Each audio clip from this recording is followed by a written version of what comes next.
to my channel. This is your girl Sean. I'm back for another video, and I'm excited to finally be back with another strawberry letter. This is long overdue. If you guys want more letters from me, be sure to send me your letters. I'll give you the email address in just a minute, but in case you guys don't know it, I'm a life and dating coach and the author of 3 books. First one's called The Dating Game, How to Find Yourself While Looking for Mr. Right. My second book, Breaking the Man Code, The Key to Unlocking His Heart, and my third book, Getting Unstuck, How to Create the Life You've Always Wanted to Live. They're all available on Amazon, Kindle, BarnesandNoble.com. I'll be sure to link all 3 of my books below so you guys go ahead and check them out. And also, if you want to email me for a chance to possibly have your letter featured in an upcoming video, send me an email to itscoachshawn@gmail.com. That's itscoachshawn, SHAWN @gmail.com. Now, if you love these videos, go ahead and give it a thumbs up. Let me know that you want to see more videos like this one. It helps the channel so much, and I appreciate it, all right? Without any further ado, we have a lot to cover. So let's go get them. Hi, Sean. Hey, girl. So I deployed overseas in 2019 where I met my husband. We started a casual sexual relationship, as I'm sure you know often happens when military members go on deployment.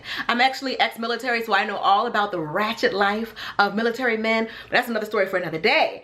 I was not very attracted to him physically, but I wanted to try something different from the men I usually go for. As it happens, when you play with fire, you get burned, and I caught feelings. He was returned to the States 2 weeks later, but he asked me if I wanted to see him again, and I said yes. He left, and we would video call each other every day through WhatsApp. However, I started noticing odd things when he would call me, like him calling me from outside the house or calling me while he was in the car. My intuition told me something was up, and I was right. It turned out that he was living with someone he was in a relationship with for over 4 years. I found out because she drunk dialed me and told me to leave her husband alone. He tried to say it was a prank from his friends when I asked him what was going on. She continued to call me, and I asked her to put herself on video so that he couldn't blame it on one of his friends. She called me, and we talked, and she explained everything, how she had a son from a previous relationship and how she lived with him. At the time, I told him thank you for the 2 weeks of fun, but he can have a nice life and kick rock. He continued to call me nonstop after that, and since I have feelings for him, I accepted him back. Big mistake. The whole time I was deployed after that event with the video call, he was still calling me from his car, and sometimes he'd be calling me from different bedrooms,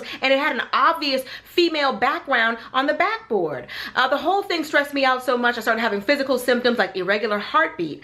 I have always had a hard time leaving bad situations, and I have a fear of conflict. One day I woke up and my feelings for him had vanished into thin air.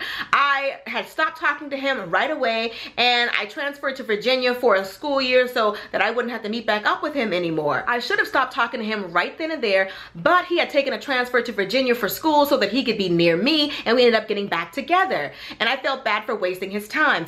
Wasting his time? You don't have no time to waste? You know what? No. Fast forward to May 2020, I was on watch night one night, and I met this guy who I immediately felt intense attraction for, not just physically, but mentally as well. We met up later and literally spent the whole night talking without any sleep. I was sure it was love at first sight, if there is such a thing. The second time we met up, I went to his room, and you can guess what happened from there. Ciao. I know it's bad, and I'm not proud of it. The next day, my now husband was blowing up my phone, asking me where I was and what I was doing. At first, I lied, but eventually confessed to cheating on him, and I wanted to end things with him. It was a hot mess. He would drunk call me out of his mind. He would have other people call me and ask me to take him back. He even had his crazy ex friend request me. And then she ended up sending me screenshots of text messages between the two of them having normal conversations, with him telling her that he loved her. Even letting me know that he had sex with her right before he moved to Virginia to be with me. He denied everything. Meanwhile, the other guy started playing hot and cold with me. Big surprise, right? He would not contact me for a week or two, then send me messages out of the blue talking about, hey, where you doing? And of course, I ended up back in his bed. I basically let him use me in the hopes of something happening before I would have to go back to the States. And of course, no surprise, ended up getting back with my ex. So I'm gonna go ahead and summarize it from here. So anyway, she goes back to the States, and of course, this man meets her at the airport. She gets with him, of course, he sweet talks her. She marries this man in 20 days. 20 days from the day he picks her up from the airport, she marries him. And she hasn't been able to stop thinking about the other guy ever since. They've had a child together. The child is now a year old, and this man also lives in a house that is owned by his father. And she's starting to question the fact that now she's a nurse and she makes really good money. Now she's wondering if he married her because he needs help with the bills and paying for the house. He wants her to help with renovations and all that. And she's like, I just feel like everything is just moving too fast. And she wants to know, what should she do? The main thing that I wanted to talk about in this letter is for the writer is how impulsive you seem to be. You're making all of these permanent decisions based on temporary emotions and temporary feelings. Everything you do has been on a whim. All of this was on a whim. You met the guy, he wasn't even your type. Then you start up a relationship with him. And even when you saw that he had another girl, he was living with another girl, she was showing you screenshots, FaceTiming you and everything. All of this stuff, all of this evidence that he was cheating, and you overlook all of that. On a whim, you meet another man. On the second night, you take him back to his bed. And then now you think that you love him. Then you marry a man 20 days after seeing him at the airport, knowing that he has a history of cheating. And then you have a baby with that man. Like, all of this, you make so many decisions based on how you feel in the moment.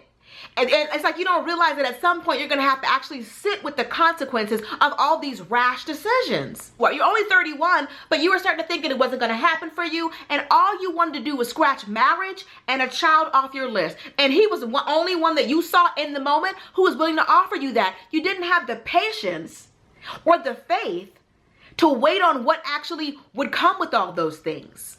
A decent man who you never had to doubt. A man you was actually attracted to. A man who didn't need your money right away. A man who you didn't doubt his motives. You were so afraid that it wasn't going to happen for you at all, you settled. And now that you've settled, you're trying to make yourself feel happy with it. My suggestion to you is stop making rash decisions. And I don't even think that the other guy is much better. You act like you're choosing between Idris Elba and Leonardo DiCaprio. Like we're talking about both good choices. No, we're talking about Raggedy Man A and Raggedy Man B. Neither one of them is good. You got one who basically, to put it bluntly, hit it and quit it and ghosted you. And you got this other one who's a cheater, but he was persistent.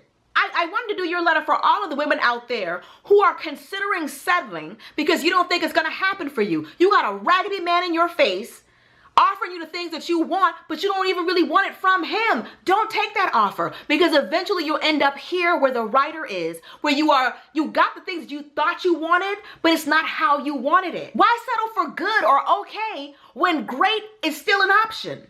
31 is not old. You could have met a man when you were 32 or 33. The love of your life never feels like it's too late when you meet them. It feels like it's been something you've been waiting on all your life. It's always worth the wait. It's always worth it. It's always a fairy tale when you meet the one that you're supposed to be with. If you think the man is using you for your money, slow down. You didn't tell me anything about that to the end of the letter. So how long did you feel like he was using you for your money?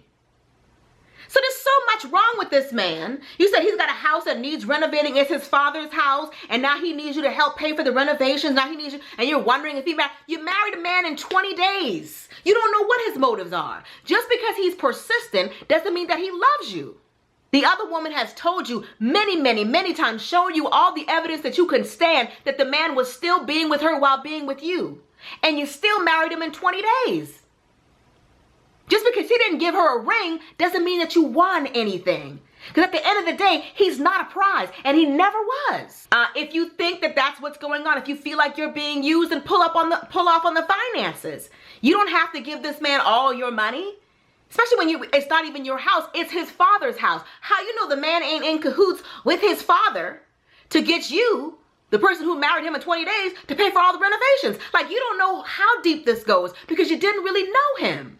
All you knew is that he wanted you and he fit your timetable. So you let him snatch you up. Nothing about this has been a fairy tale. All he did was wear you down. That's not love. Love is not an exhausted person finally giving in. That is not how God would ever give you somebody. That is not a blessing. That is not a miracle. When somebody finally wore you down, all right, dang, I'll date you, sheesh. Okay, I'll marry you. If it ever feels like that with anyone, for the writer of the letter or anybody else, if you feel like you have to wear somebody down to be with them, it ain't worth it. And they ain't the one. Absolutely not. It should never feel like they were exhausted and you wore them down and you've guilt tripped them. And you've made them feel obligated. If it doesn't feel like joy, bliss, like they can't marry you fast enough, and they have all these things they want to give you and provide for you, what did this man ever offer you besides some empty promises on top of all the lies?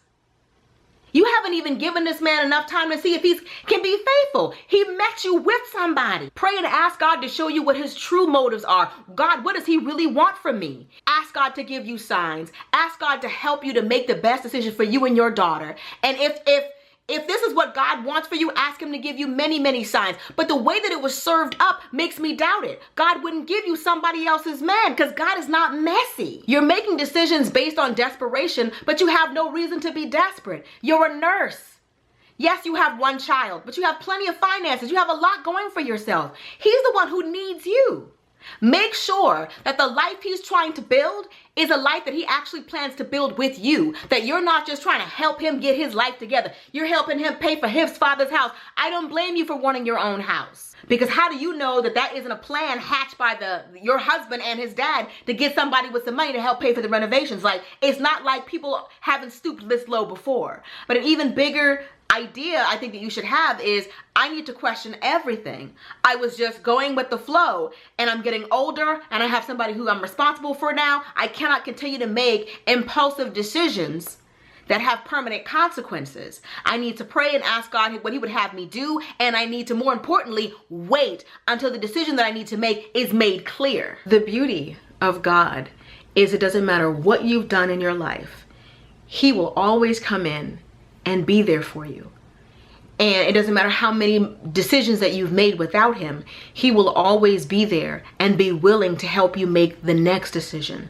So I say, now that you're getting, closer to God and your faith is beginning to increase, include God more in all of your decisions and let him help you to make better ones for the good of yourself and for the good of your daughter.